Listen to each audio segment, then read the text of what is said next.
So in this unit, we are going to be going through a decision-making matrix.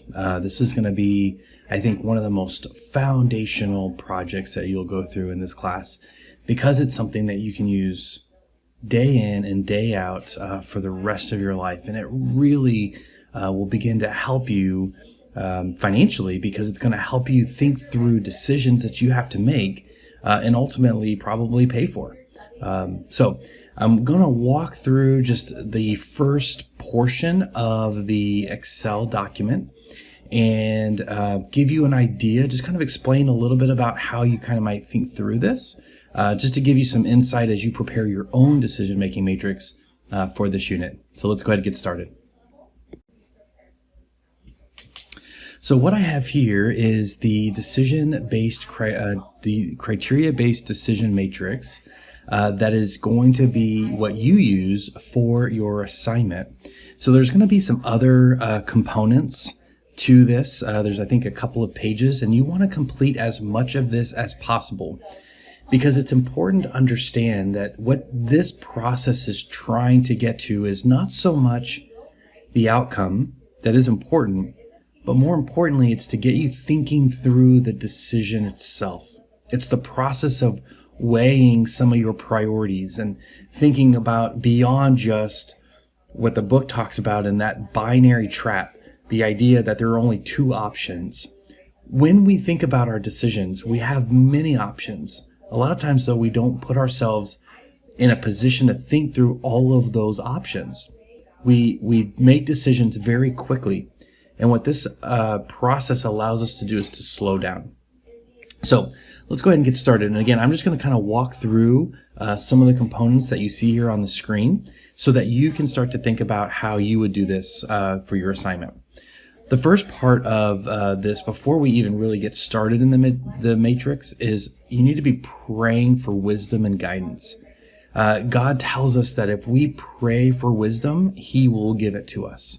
Now, that is the first and foremost step in this process, is you need to be praying about this decision. Whatever decision it is, you need to be praying about it. God is going to give you the discernment as you think about it. He's going to give you potential alternatives that might be out of the box. These are all things that God can help us through with the Holy Spirit. So as you see, one of the very first things that we need to do is we need to be thinking about the decision that we have to make. Now, it's important that as you go through the chapter, that you do not put in a, should I buy a black car or should I buy a red car? Or should I buy a car or should I buy a truck? Those are what's referred to as binary decisions. The answer is either yes or no. We want to keep our decisions open-ended, where there are multiple options and alternatives for us to choose from. So as I kind of walk through this, here's just a simple example that came to mind as I was putting this together. When my wife and I moved, one of the biggest things that we had to do is find a church. You probably will have that same issue when you graduate and move, if you do. So that might be our decision, is where do we attend church? Okay, that's the question. And there's a ton of potential alternatives. But before we get into all the alternatives, we need to make sure that we list out criteria that we are going to use to assess each alternative when we get there. So, what are some of the criteria? So again, these would be in each one of these cells, but let's say that we want to be within 5 miles of our house. Okay, that would be one criteria. Let's say we want to have expository preaching. And for those that may not know, expository preaching is preaching that is done basically through a book of the Bible or through a section of the Bible. It's not topical preaching. So that may be something, and you may choose topical preaching as an option. Another criteria might be we want a focus on discipleship. Okay. Now, this is going to be challenging because how do you define focus on discipleship? How do you know whether or not a church has a focus on discipleship? And so what you might do here is you might say, I need it to be mentioned in the mission statement or on their statement of beliefs. Maybe they mention in their mission statement or in their statement of beliefs something about our emphasis is on discipleship, is on building disciples within God's church. Another criteria might be a lot of churches are moving away from Sunday school. You may be looking for a church that actually has a Sunday school. You may have a criteria that says, well, I also want a church that has small groups. You may have a criteria that says, I want to have multiple service times. Maybe you have a very changing work schedule, and therefore you need to make sure that in order to get your corporate worship time in, you want to have some flexibility in these service times. So again, I'm going through some criteria that may be of importance in this decision of where do we attend church. All right, once we have these criteria, and the Excel document lists 10, you are more than welcome to have more than that. You may only want to have 5 or 6. The key is you don't want to just have 1 or 2. It's very important that you give yourself plenty of criteria that you're using to make this decision. Okay, so we have these criteria. Next thing we want to do is we want to determine which of these criteria are what we refer to as must-haves. And I'm going to fix this on the fly. This should be must. I'll get that updated. Must-haves. So, of these that I've listed up here, which one is a must-have that I absolutely have to have in, or it will not be included in my alternatives? So, I'm just going to put 2 of them on here. One is I want to have Sunday school. And the other one is I want to have a focus on discipleship. Okay. Excuse me. Okay. All right. The next thing that we're going to do is we are going to then move into ranking our wants. So again, we've identified what we must have. Now we need to rank our wants. So we would put in all of these within 5 miles. Expository preaching. Small groups.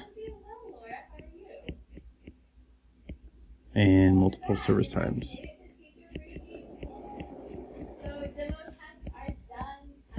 Okay. And I think I got of them. 1, 2, 3, 4, 5, 6. 1, 2, 3, 4. Okay. All right. Now that I've listed the other criteria here, now I want to rank them.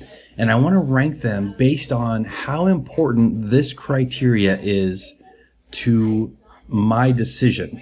So within 5 miles, I'm just going to use these numbers as they are here. I'm going to give that a 9. That's very important. And the reason that's important to me is because, one, I'm going to make the assumption that a church is going to draw people that are close to its location.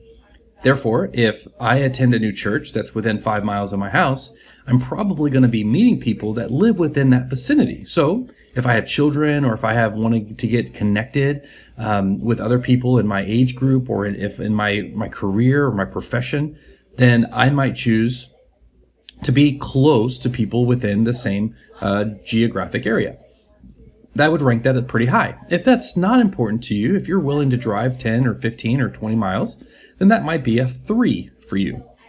Expository preaching. I firmly just am of the opinion that I enjoy expository preaching. You may say, I want topical preaching, or maybe it really doesn't matter. Maybe it's just Bible preaching. So therefore, you would rank that as you see fit. I'm going to put that as a 7 in this scenario. Small groups. My wife and I have 7 children. Therefore, small groups are really challenging for us, although we do like to participate when we can. Therefore, I'm going to put a 4 there. And again, we have small children, so sometimes it's challenging to always get to the service on time. We may feel like we need to push back the service time that we go to a later service time. Therefore, that would be a criteria that I would want to put on there, but I'm going to rank it as a 4. We can probably begin to make do. Again, it's going to be part of the criteria, but it wouldn't be significant for us in this decision. All right, as we move up, now what we're going to do is we are going to start listing now all of the potential alternatives. Now, in this case, I'm not going to go through all of these, but here we're going to list church alternatives. Okay, so we have church 1, number 1, number 2, number 3, number 4, number 5. Again, maybe I list all of the churches within my 5-mile radius, or I list all of the churches within, whatever it may be. I just go out and search the internet and find some alternatives. Okay, this is where I'm going to list all of those alternatives. The next thing that you're going to do inside your Excel spreadsheet is you're going to have right here, this should automatically pre-fill. And let me just make sure I go back through. We have Sunday school and discipleship. So here we have Sunday school and we have discipleship.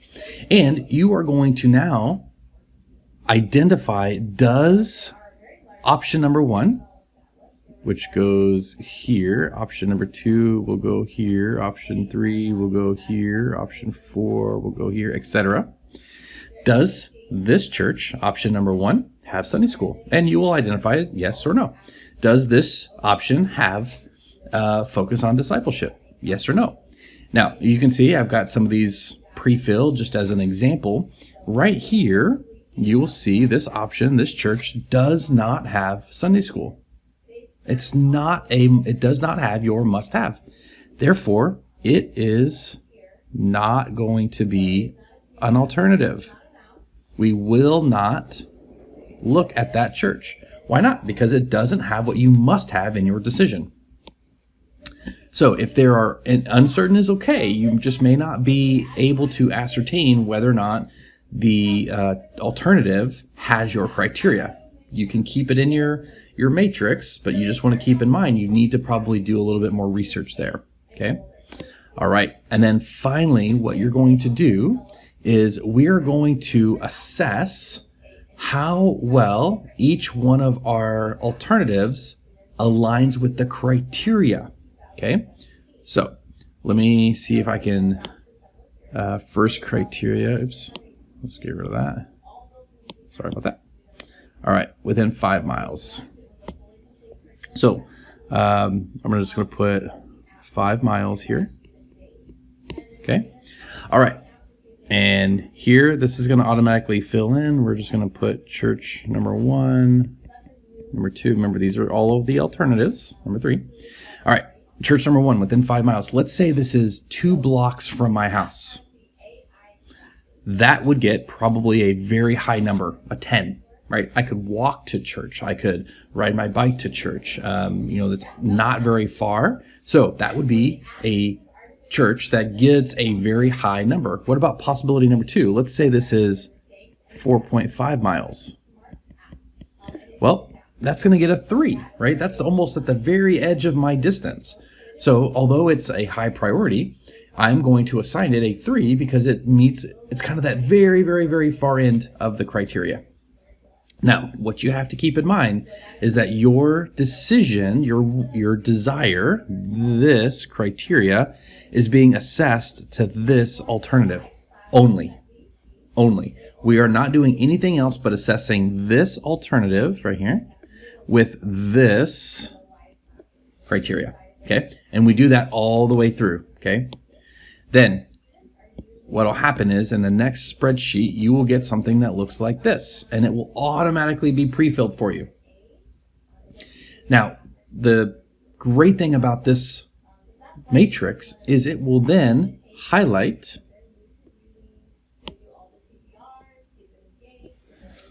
the alternative that has given you the highest value, the highest value. So what that basically is telling you is that this alternative, let me go back up here. Which one did I select here? I selected number 2. This alternative has provided you the highest value, objective value, that you have assigned based on your criteria and how well each alternative meets your independent criteria. So now it really begins to open up your thought process as to, is that what makes the right decision for me? Now, keep in mind, this is not something that you have to say, oh, well, that is the decision, that's what I have to make. No, absolutely not. But it's just a way to think through this process. So I will let you be to your assignment and doing your own decision-making matrix. I hope that this is a strategy and a tool that you can take with you for all, and you don't obviously need this for every decision, right? I'm hungry, driving by a Steak and Shake. Do I stop and get there, and do I need to weigh all my alternatives? Probably not. But when you have a big decision, when you have something that really needs to be thought through, this process can help you.